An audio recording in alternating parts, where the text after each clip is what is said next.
Most players think tactics and formations win games, but pro players know something different. Movement wins matches, and that movement comes from individual instructions.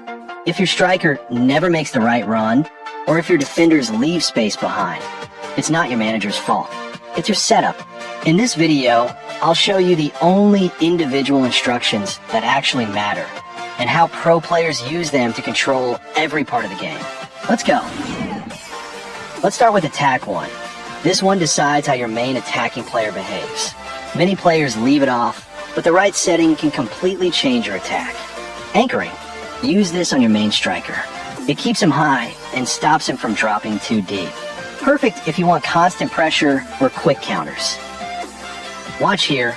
My midfielder wins the ball, and my striker is already making the run behind the defense. I don't have to wait for him to come back up. That 1 second difference can be the goal. That's for anchoring. It keeps your striker high and ready to attack. Now, let's move to the next one, offensive. Offensive instruction makes your player move higher and join attacks more often. It's great for an AMF or CMF because they'll push up, combine with your forwards, and add more options around the box. But never use it on a DMF. That's dangerous. When a DMF has the offensive instruction, he leaves his position and pushes too high. That creates a big gap in front of your defenders, and it kills your defensive balance. The same goes for defenders. Giving them offensive instruction will make them step out too much, leaving open space behind.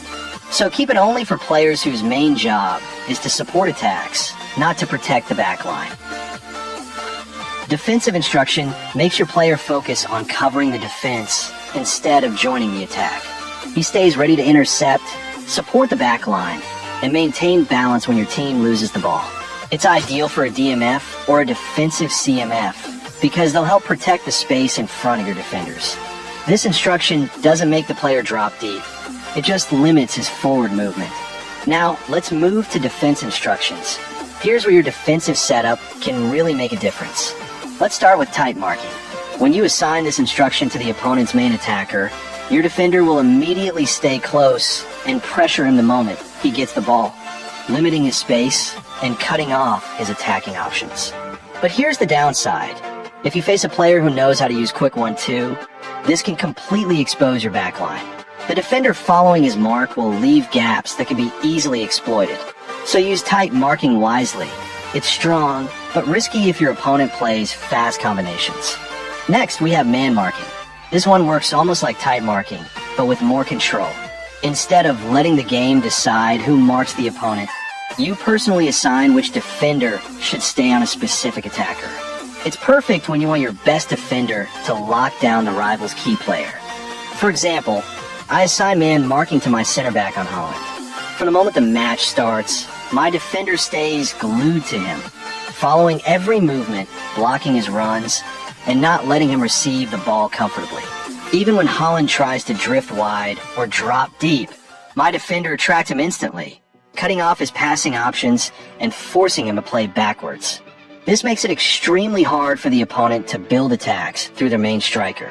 And honestly, man marking gives you more control than tight marking because you decide exactly who covers who. It's smarter, more direct, and way more reliable if you use it on the right player. Now, let's move to counter target. This instruction is designed for your key attackers, usually your CF or second striker. When it's active, the player with this role will stay higher up the pitch instead of tracking back. The goal is simple, to keep him ready for quick transitions. So when you recover the ball, he's already in position to start the counterattack. It works best when you want someone positioned high to start transitions immediately after winning the ball. Finally, we have deep line. This instruction tells your player to stay closer to the defense instead of pushing high up the pitch. It's available for almost every position except defenders. The goal is to make your midfield more compact and protect the space just in front of your backline. The player with this role focuses on covering the defense, blocking passing lanes, and maintaining balance.